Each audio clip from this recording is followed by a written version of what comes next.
और इस वक्त बड़ी खबर ये मिल रही है कि इजराइल की राजधानी तेल अवीव और अश्कलोन पर रॉकेट से हमला किया गया है। जानकारी ये है कि सेंट्रल इजराइल में हमले का सायरन बज रहा है और इजराइल के पीएम बेंजामिन नेतन्याहू की अहम बैठक भी चल रही है। बैठक में रक्षा मंत्री समेत कई बड़े नेता इस वक्त शामिल हैं। बैठक में तेल अवीव की सुरक्षा को लेकर चर्चा की जा रही है, क्योंकि जानकारी ये है कि सेंट्रल इजराइल में इस वक्त हमले का सायरन बज रहा है। जानकारी ये भी है कि तेल अवीव और अश्कलोन पर रॉकेट अटैक किया गया है।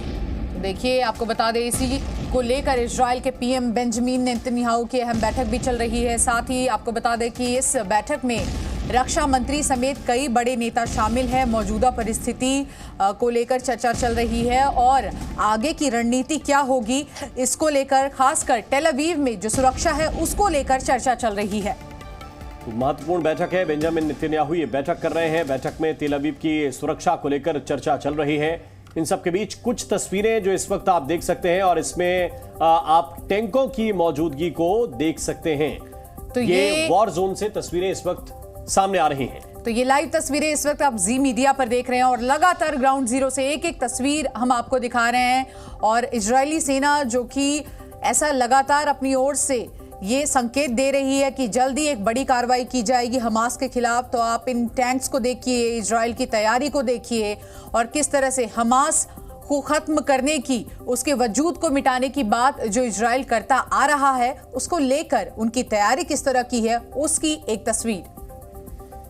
और इस वक्त इस बड़ी खबर पर हमारे साथ हमारे सहयोगी विशाल पांडे ग्राउंड जीरो से मौजूद है, जो कि लगातार पल पल की अपडेट पहुंचा रहे हैं। विशाल, कल भी हमने देखा कि कल पूरी रात आप लोग सोए नहीं, किस तरह से लगातार सायरन बज रहे थे। इस वक्त मौजूदा हालात कैसे हैं और आप कहां मौजूद हैं?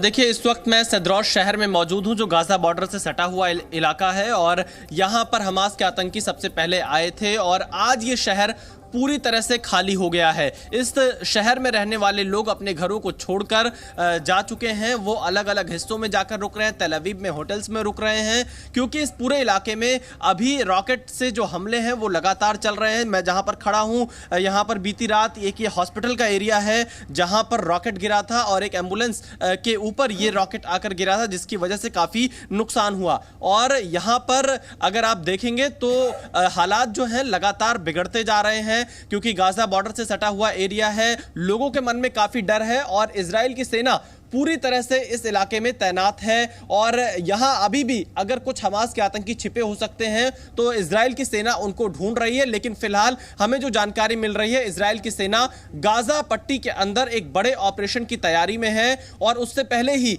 इसीलिए इजराइल की सेना की तरफ से यह कहा गया है कि जो उत्तरी हिस्सा है गाजा पट्टी शहर का, उसे खाली कर वहां के आम नागरिक दक्षिणी हिस्से की तरफ चले जाएं, क्योंकि अब बड़ा अटैक इजराइल करने वाला है गाजा पट्टी के अंदर। जो हमास के आतंक की ठिकाने हैं, उन जगहों पर हमास के आतंक का अंत इजराइल यहां पर करना चाहता है और इसीलिए यह सबसे बड़े अटैक की तैयारी इस वक्त चल रही है। मैं आपको तस्वीरें कुछ दिखाना चाहूंगा। ये पूरा सदरौश शहर है जहां पर इस वक्त मैं मौजूद हूं।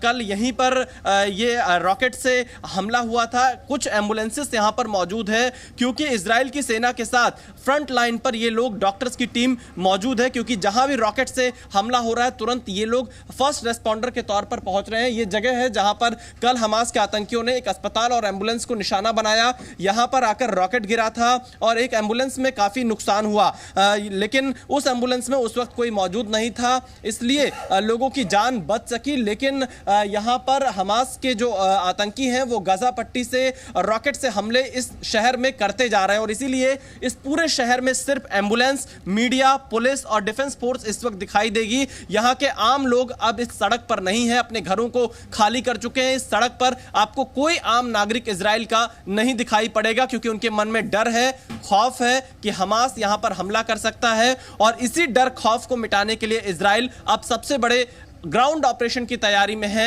उनके टैंक की मौजूदगी हम गाजा बॉर्डर पर देख कर आए हैं। उनकी संख्या लगातार बढ़ती जा रही है और जो रिजर्व फोर्स है इजराइल की सेना की, उनको भी बॉर्डर एरियाज में बुलाया गया है बड़ी संख्या में। तो इजराइल किसी भी वक्त ग्राउंड ऑपरेशन लॉन्च कर सकता है गाजा पट्टी में हमास के आतंकियों के खिलाफ। राम, बिल्कुल। और ये जो तस्वीर हम साथ साथ दिखा रहे हैं विशाल, कल चूंकि आपने जो एक बड़ी रिपोर्ट की टैंकों की मूवमेंट के साथ, टैंक फायर करते हुए भी आज हम तस्वीरों में देख रहे हैं कि किस तरह से गोले बरसाए जा रहे हैं। ये आखिरी 6 घंटे हैं जो अल्टीमेटम दिया गया है, या थोड़ा बहुत अवधि और बढ़ाई जाएगी? क्योंकि यूएन भी इसमें दखल दे रहा है कि इतने जल्दी मुमकिन नहीं है तकरीबन 10 लाख लोगों को वहां से निकालना।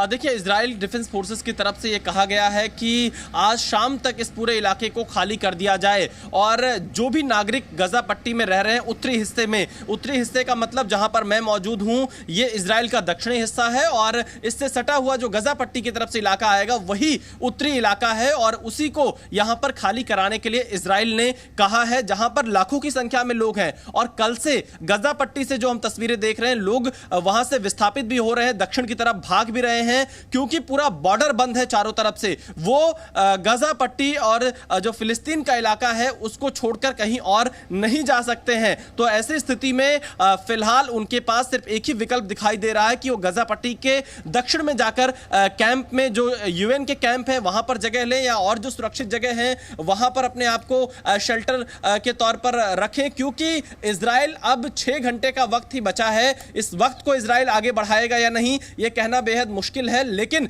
इजराइल की तैयारी गजा पट्टी में एक बहुत बड़े हमले की है जिसमें ग्राउंड ऑपरेशन शामिल हो सकता है, एयर स्ट्राइक शामिल हो सकता है, क्योंकि एयर स्ट्राइक लगातार इजराइल की तरफ से गजा पट्टी के हमास के आतंकी ठिकानों पर जारी है। इसलिए यहां पर ज्यादा वक्त नहीं है, बहुत तेजी से लोग उन इलाकों को खाली कर रहे हैं और इसीलिए इजराइल भी पूरी तैयारी कर रहा है। और इन सड़कों से मैं देख रहा हूं कंटिन्यू बॉर्डर की तरफ लोग जा रहे हैं, जिसमें सेना के जवान शामिल हैं, डिफेंस फोर्सेस के लोग शामिल है और साथ ही बड़ी मात्रा में टैंक, हथियार, गोला बारूद ये मौजूद है। और इसके साथ जो स्पेशल फोर्स है यहां पर आईडीएफ की, वो भी स्टैंड बाई में है ताकि जो बंधक वहां पर बनाकर रखे गए हैं उनको छुड़ाकर वापस लाया जाए। कल बीती रात जो स्पेशल यूनिट है आईडीएफ की वो गाजा पट्टी के अंदर गई थी और देखा वहां का सिचुएशन क्या है और फिर वापस आई है। लेकिन अब यहां पर जो हमें जानकारी मिल रही है, स्पेशल यूनिट और जो डिफेंस फोर्सेस के जवान हैं वो गाजा पट्टी के ठीक है विशाल, आप हमारे साथ बने रहिए, आपसे कुछ और डिटेल भी हम हासिल करेंगे, दर्शकों तक वो जरूरी जानकारियां पहुंचाएंगे।